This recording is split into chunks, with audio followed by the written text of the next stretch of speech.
Now I got another challenge as I exit out of the park here, trying to figure out how to get back to Guayaquil because there's no Uber here.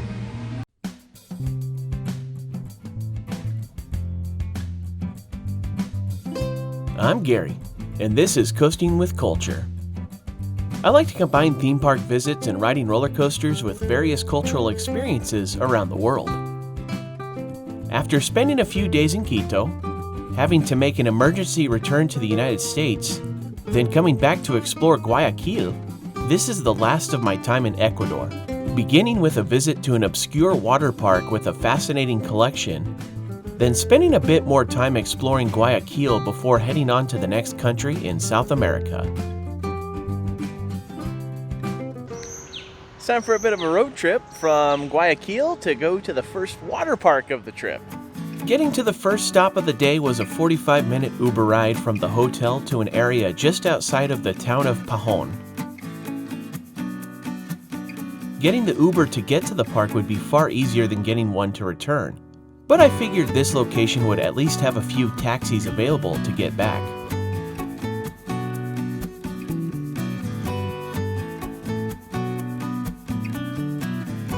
The place for this visit was Parque Acuático Rey Park. I was looking forward to this stop for a connection to back home in Washington State. The park became the new home of the Monster Mouse, which previously operated at the Washington State Fair until 2011 when it was removed. While I had ridden Wildcat and the classic coaster multiple times as a kid, I never did ride the Monster Mouse the first few times we went to the fair, so I hoped this would be my chance at redemption for not riding it before. Now looking at it right now, it doesn't appear that it's going to be opening anytime soon because there's a lot of tarps on it and there's parts of fencing missing and things like that. But it's still neat to actually see that this thing is still standing here. When you enter the park, you take an extended walk through an incredibly large collection of random sculptures and painted cars based on just about any film and television franchise you can think of. The placement of them is pretty random, and in several cases you had combinations from different production companies.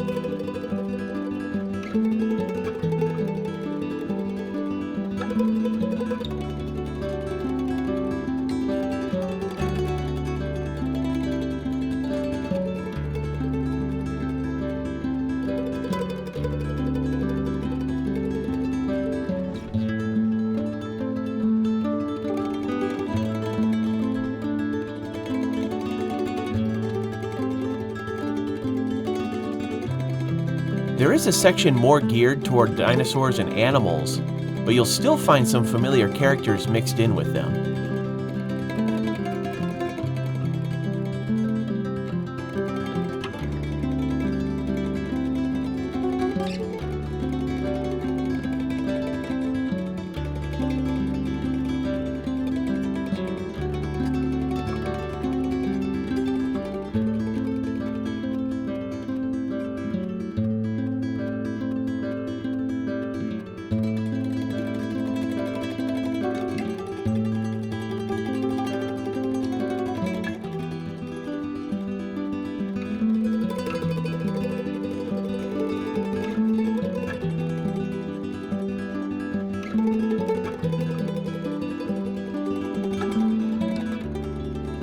Walking through this, there was a lot to say.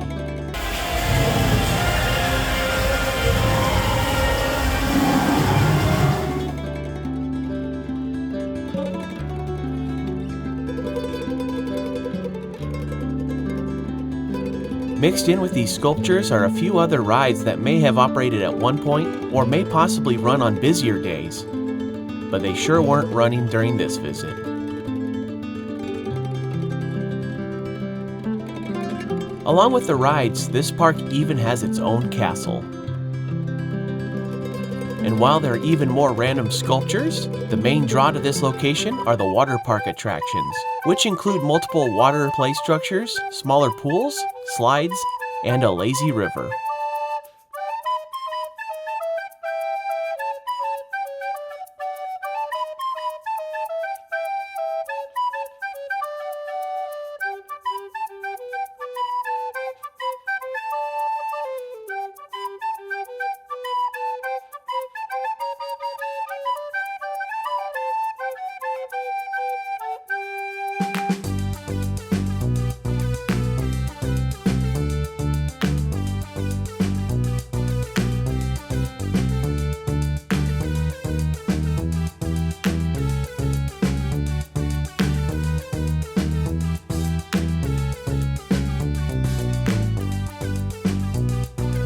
This was truly one of the most bizarre places I've ever gone to. They have all these figures of these characters from different franchises between Disney and Universal and DreamWorks, and it was fascinating to get a chance to see the Wild Mouse that used to operate at the Puyallup Fair. I wish it was open so I get a chance to ride it, because I didn't get a chance to when I had gone to the Puyallup Fair as a kid. Although I did get a chance to try some of the water slides and water attractions here. You know, this is definitely going to be a place more for the locals, not really the destination park, but if you are wanting to see something really different, really quirky, really bizarre, you might want to make a stop here for Ray Park. It's really fascinating to see. Now I got another challenge as I exit out of the park here, trying to figure out how to get back to Guayaquil because there's no Uber here. So the taxis weren't available outside the park as I thought they would, but luckily I learned something from my bus ride to Baños. A lot of the buses, including the charter-style ones, will make stops at various points on the road, so you can hop on and pay for the ride just like you would a city bus. Because of this, I succeeded in finding my way back to Guayaquil from a more remote part of the area, as long as I chose the right one.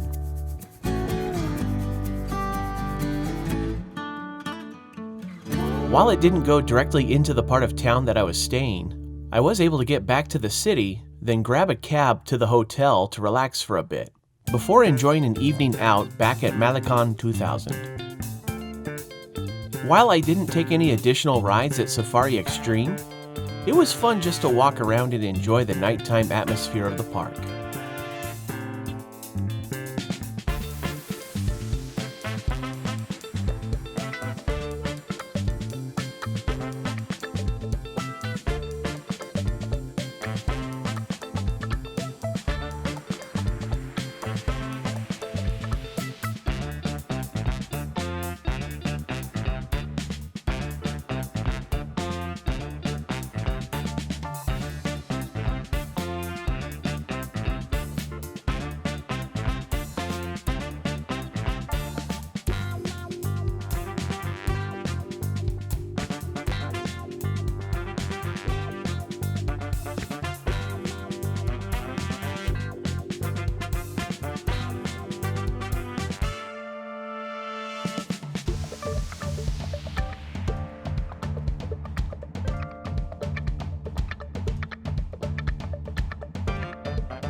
It was also neat to see some familiar sights and faces in the evening, mixed in with some new ones.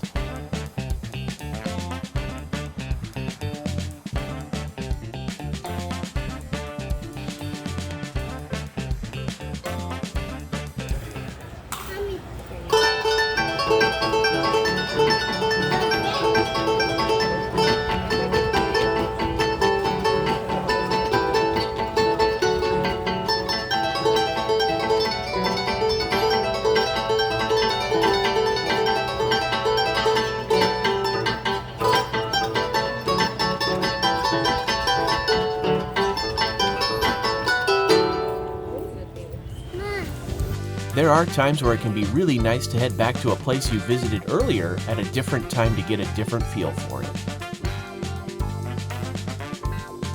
So my original plan for today, which is my last day here in Guayaquil, was to go to the Guayaquil Historic Park over on the island just outside of town. The problem that I've run into, though, is that they're closed Mondays and Tuesdays, and it's Monday. So instead, I'm going to go ahead back to Malecón 2000 and just kind of wander around a little bit more and see if there's anything I didn't catch the last couple of days. And maybe I'll wander a little bit more into downtown and see what we can find out. So it's going to be kind of a explore type of day. Of course, with it being a bit earlier in the morning, there wasn't a lot of activity going on at the amusement park, but there were still some other neat sights to enjoy, including more of their gardens.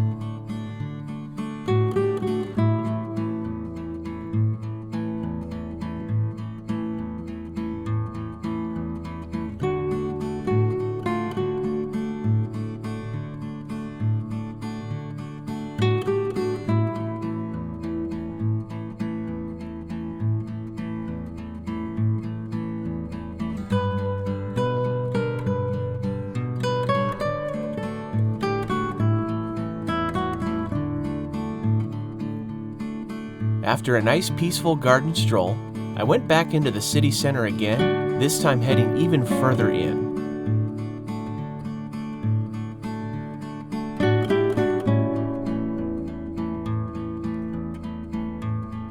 While on this stroll, there was some neat artwork on display, and I found an empanada stand to try, which offered a wide variety of fillings to choose from. I went with a more simplistic cheese empanada, which was like a big old mozzarella stick. After my snack, I continued to stroll through Parque Centenario. This park was created in 1920 to celebrate 100 years of the city's independence. The park offers many benches for people to sit back and enjoy the atmosphere while in the shade of several native species of trees.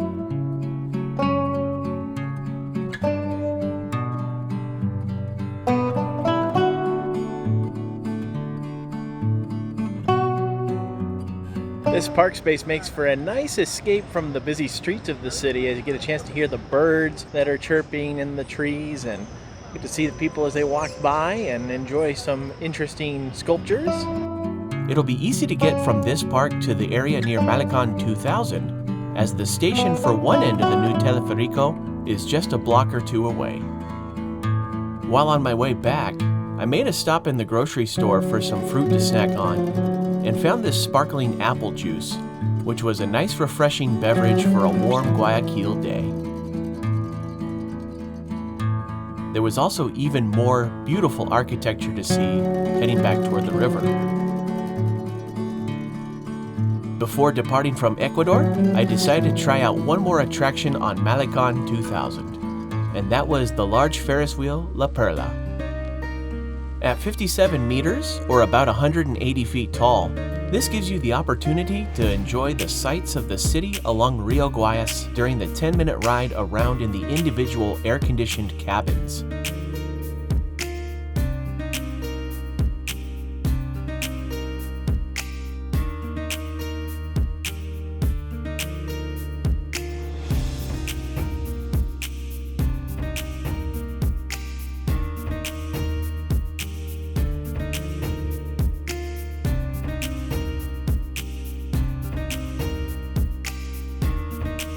It was neat to get a different perspective of some favorite spots during my time in Guayaquil.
As the ride came to an end, so did my time in Ecuador for this South American journey. And this, unfortunately, is the part where we have to say farewell to Ecuador for this trip. So at this point, it's time to go ahead and head through migration and get ready to head on to the next country. While there were some earlier problems during the trip in Quito, it was excellent to get a chance to see sites like the Basilica of the National Vow and the Old Town area, and to explore Guayaquil for the likes of Parque Centenario and taking a few strolls down Malecón 2000. Ecuador may not have had the most amazing coasters, but it was still fun to enjoy a ride with a view on Cracaton, as well as the less common model from SBF Visa in Guayaquil ride. Thank you for following along with my adventures through Ecuador, and I hope you'll come back for more of South America as we continue coasting with culture. Thank you for watching this Coasting with Culture video. If you'd like to see future videos about combining theme park visits and cultural experiences, please consider clicking that subscribe button down below. You'll also find Coasting with Culture on Facebook, Instagram, and Twitter, plus more content at coastingwithculture.com. Until next time, take care and safe travels.